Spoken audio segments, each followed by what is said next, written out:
No? Kapag sasabihin natin na, sige gawin mo muna to, kasi bigyan kita nito. Di ba? Merong process bago makuha ng anak natin yung promise natin. So, ganun din naman dito sa ating pag-aaralan.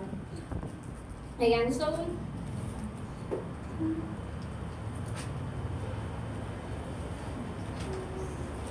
ayan. So, may mga season sa buhay na sobrang hirap intindihin. Amen? So, yung tipong alam mong may promise naman si Lord, alam mo may pinapakita siya sa puso mo, pero walang nangyayari. Nagpe-pray ka, pero walang sagot. Naranasan ba natin yun? Yung parang ang tahimik ng Lord. Pray naman ako ng pray, pero bakit hindi sumasagot si Lord? Bakit parang walang nangyayari? No, naghihintay ka, pero walang movement. Faithful ka naman, pero bakit parang mas lalong humihirap yung sitwasyon? At minsan, doon pumapasok yung tanong na, Lord, open pa talaga yung heaven para sa akin? Kasi parang ang tahimik mo. So, at nalaman po natin no, sa series na tinatalakay po natin, ang open heaven ay hindi lang siya breakthrough, hindi lang siya answered prayer agad, hindi lang siya open doors, hindi siya lahat ng blessings, promotions, healing, at hindi lang siya fulfilled na dreams. Pero paano kung ang season mo ngayon ay waiting? Paano kung nasa process ka pa lang? So nabanggit ko po minsan no, so habang, ayun, so inassign po ako ng pastor din niya ako ngayon mag-devotion. So nag-pray ako sa Lord, Lord, ano ba yung i-share ko? Tapos, habang alone time, mag-reflect ako sa Lord. So God made me realize kung ano bang season ako meron ngayon. So nababanggit ko po minsan mo na nasa season of waiting ako. Yung almost mga 6 months, 7 months ko nang pinapanalangin. Pero hanggang ngayon, wala pa rin sagot. No? And so, ayan. So ito po ang i-share ko ngayon. Kilala naman po natin si Joseph the Dreamer. Amen? So, ito po yung 5 points na nakita ko sa buhay ni Joseph. So, una po, God gives the dream before the process. So, basahin po natin sa Genesis 37:5-7. So, minsan, nanaginip si Jose at lalong namuhi ang kanyang mga kapatid.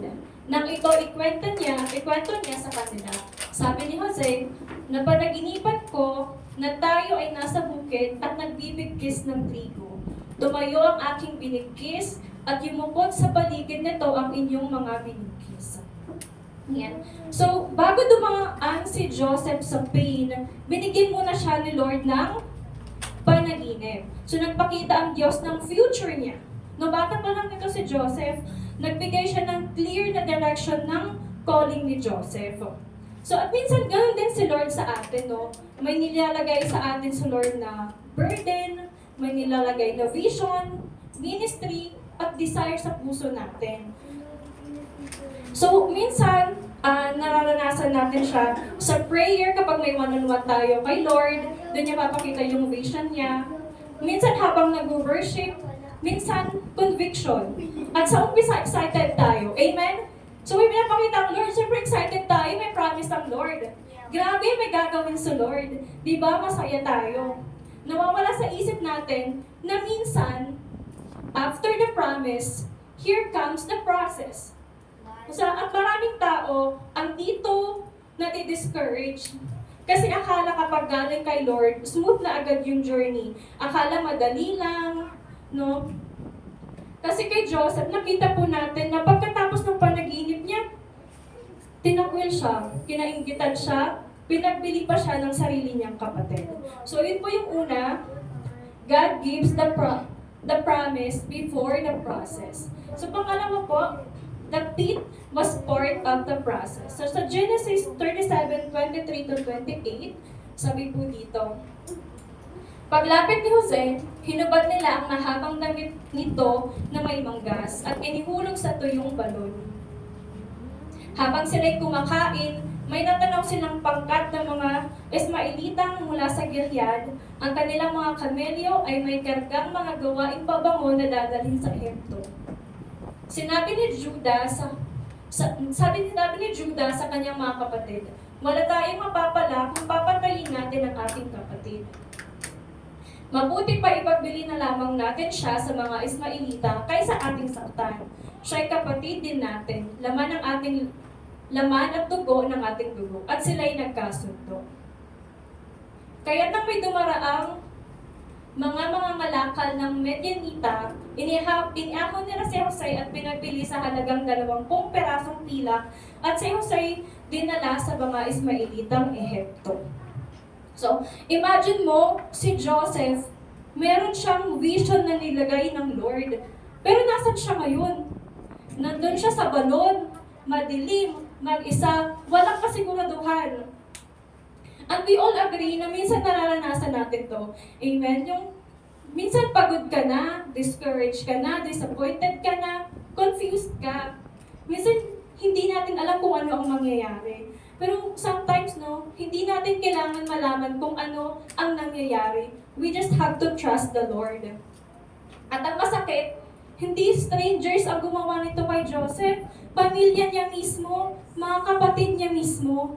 At sa totoo lang, hindi enemy ang dahilan ng pain natin minsan.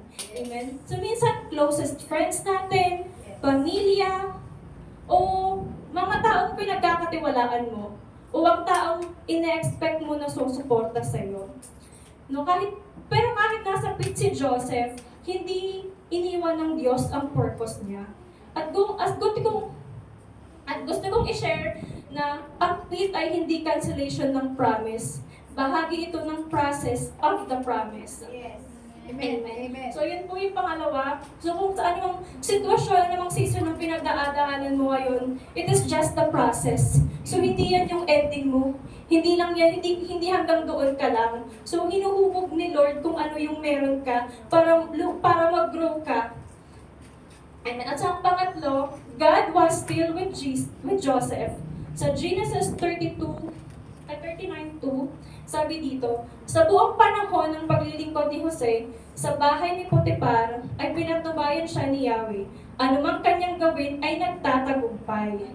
Amen. So ito ang pinaka-importanting verse sa story ni Joseph. The Lord was with Joseph. So hindi ito sinabi nung nasa palace na siya. Hindi nung fulfilled yung dream niya. Sinabi ito habang alipin pa siya, habang unfair ang buhay, habang delayed ang promise. At minsan kailangan natin itong marinig, no, na kahit tahimik ang season mo, kasama mo pa rin ang Diyos. Amen. So totoo naman, no, Amen. na feeling mo tahimik sa Lord, may mag-encourage lang sa'yo ng kapatiran na the Lord is with you. Diba, ma-relief na agad yung spirit mo. Kasi alam mo, may magpapaalala sa'yo na kasama mo ang Diyos. Kung ano mang nararanasan mo ngayon, kasama mo ang Diyos. Si Lord ang nagdala niyan sa'yo hanggang nasa direction ka, nasa part ka ng pinapagawa ng Lord sa'yo, hindi ka niya pababayaan. Amen. So minsan, feeling natin kapag walang breakthrough, absent si Lord. Kapag delayed, akala natin nakalimutan tayo ni Lord. Kapag mahirap, akala natin hindi na tayo mahal ni Lord. Pero ang presence ng Diyos ay hindi sa nasusukat sa bilis ng answered prayer. Yes. May mga tao na nanangis pero kasama ang Lord. Waiting pero kasama si Lord. Hindi pa healed pero kasama si Lord. Hindi pa successful pero kasama si Lord. At open ang heaven, hindi lang open doors, kundi open access sa presence ng Diyos kahit nasa process ka pa. So meron ka ng open access, no? Access granted, tulad ng napag-aralan natin, no? So sabi daw na the greatest blessings is not the breakthrough, it's the presence of Lord, of God. Amen. So yun yung pangatlo. God was with Joseph. Pang-apat po, the prison was a preparation. Amen. So sabi sa Genesis 39:20-21, kaya pinahuli niya si Jose at sinama sa mga bilanggong tauhan ng Faraon. Ngunit si Jose ay hindi pinabayaan ni Yahweh. Ang bantay ng bilangguan ay naging napakabait sa kanya. So, makikita po natin, no, na hindi naman talaga tayo iniiwan ng Lord. No, kasi nandun nga siya sa bilangguan, pero hindi siya pinabayaan ng Lord. Amen. So, pagkatapos maging faithful ni Joseph, ayun, so nakulong siya kasi nga pinagbintangan siyang rapist. So imagine that, ginawa ko naman tama, naging faithful ka naman, pero bakit mas lalong naging mahirap? At minsan, dito nadadapa ang karamihan. No? Kasi iniisip na, Lord, bakit parang habang sumusunod ako, mas lalong humihirap? No? Pero para kay Joseph, hindi sayang ang season na meron siya. No? Sa prison, natutunan niya ang wisdom, leadership, humility, patience, at ang dependence kay God. So kasi kapag nandun ka na sa sitwasyon na lugmok ka na, nandun ka na sa wala ka ng choice but to really depend to the Lord. No? At mas magkakaroon ka ng time parang talagang mas lalong kilalanin ang Lord. So kasi bago ka dalhin na Lord sa destiny mo, ihahanda niya muna ang character mo. Amen. Amen. So because success without matured character can destroy a person. No, it will destroy you kung hindi mo naman kayang panindigan yung blessing na binigay ng Lord. So masasayang lang. Yeah, so ang waiting season mo ay training ground mo. Hindi punishment, kundi a preparation. Before God elevates you publicly, He develops you privately. And next po, lastly, is God fulfilled the dream at the right time. Ito na. Genesis 41:39 to 41. Sabi po dito, kaya sinabi ni Faraon kay Jose, ang Diyos ay nagpakita sa iyo ng lahat ng ito, kaya't wala nang hihigit pa sa iyo sa karunungan at pangunawa. Ikaw ang pamamahalain ko sa buong bansa at susundin ka ng lahat. Ang aking trono lamang ang hindi mapapasa iyo. At ngayon, inilagay kitang gobernador ng buong Ehipto. Grabe. Grabe upgrade, di ba? Grabe yung blessings ng Lord, no? Na sobrang, sa dami ng pinagdaanan mo, finally, nandun ka na sa promise ng Lord. At, no, grabe yung puso ni Joseph, no? Kasi, bata pa siya, pinakita na sa kanya. So, after ng panaginip niya, pinagdaanan niya na yung process, pero hindi siya sumuko. Hanggang sa narating niya yung from prison to palace. So, isang araw lang, no? So, we believe, no, na kapag ang Lord ang gumawa, no, katulad ng nangyari dito, isang araw lang nagbago ang sitwasyon ng buhay ni Joseph. No? From prison to palace. No? Gobernador siya. No? So God will finish what He started. So habang feeling mo walang nangyayari, may ginagawa pala ang Lord behind the scenes. May ino-open siya. Connections, timing, opportunities, preparation, at ang tamang season. Ayan, so ang open heaven ay hindi lang siya kapag promoted ka, kapag may breakthrough, kapag fulfilled na ang prayer mo. Minsan ang open heaven ay peace habang waiting ka, habang nag-aantay, meron kang peace.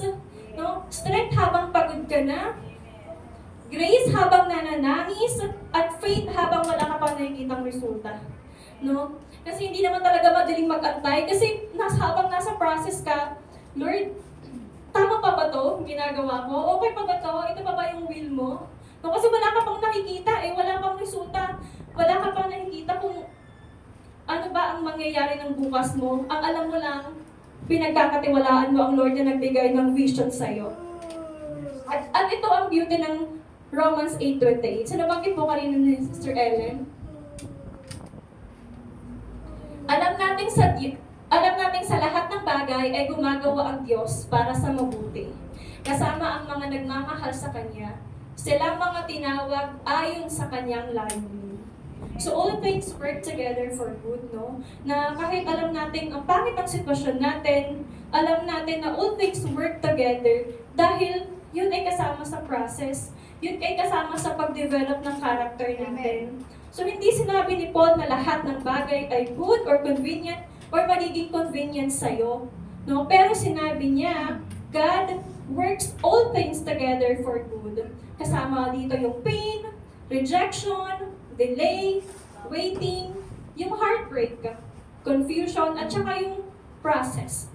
Kayang gamitin ng Diyos ang kahit anong pinakamahirap mong season para ihanda ka sa destiny mo. Amen. So, ayan. So, sa bawat isa po, no, nakakaranas ka ba ng hardship or waiting season ngayon? Yes. Amen. Amen. No? Pero may promise si Lord, pero delayed. No? Yung promise mo, Lord, pero hindi ko pa makita. No? May prayer, pero walang sagot. Ang tagal ko nang nag-pray, Lord, pero bakit parang wala pa rin sagot? No? Your faith will surely undergo the process of testings. Tandaan mo, hindi sarado ang heaven dahil lang mahirap ang season mo. No? Katulad ni Joseph, hindi ka forgotten, hindi sayang ang waiting mo, hindi aksidente ang proseso, it will develop you. At hindi huli ang Diyos. No? Kapag naghihintay ka, kumikilos pa rin ang Diyos. At ang Diyos, ang nagbigay ng panaginip, siya rin tutupad sa tamang panahon. Kaya, I encourage everyone, no, na huwag mong subuan yung vision, no, yung pangako ng Lord na inilagay sa puso mo. Kahit delayed, mag-pray ka pa din, maglingkod ka pa din, at higit sa lahat, maniwala ka pa rin kay Lord. Dahil ang open heaven ay hindi lang para sa mga fulfilled season, minsan pinaka-open ng heaven habang ikaw ay nasa season of trials. Kaya lamang po yung 5 points that I see in Joseph's life. Let us pray po. Lord, hallelujah. Salamat po, Panginoon Lord God, na kahit tahimik ang season mo, Panginoon Lord God, hindi ka tumigil sa paggawa, Lord. Lord, tulad ni Joseph, tulungan mo din po kami, Panginoon Lord God, na panghawakan, Panginoon Lord God, ang promise, Panginoon Lord God, ang vision mo, Panginoon, na binigay, Lord, sa aming puso, Panginoon Lord God. Lord, tulungan niyo po kami, Panginoon, kung kami napapagod, Panginoon Lord God. Tulungan niyo po, Panginoon Lord God, na mas palalimin pa, Panginoon Lord God, ang aming faith, Panginoon Lord God, sa iyo, Panginoon Lord God. Salamat po, Panginoon Lord God, sa mga answered prayer, Panginoon Lord God, at ganoon din sa mga unanswered prayer pa, Panginoon Lord God. We know, Panginoon Lord God, na in your perfect time, Panginoon Lord God, ito nga po ipagkakaloob mo, Panginoon Lord God, sa bawat isa, Lord, sa iyong mga anak, Panginoon. Salamat po, Panginoon. Ito po ang aming dalangin sa pangalan ng Jesus. Amen.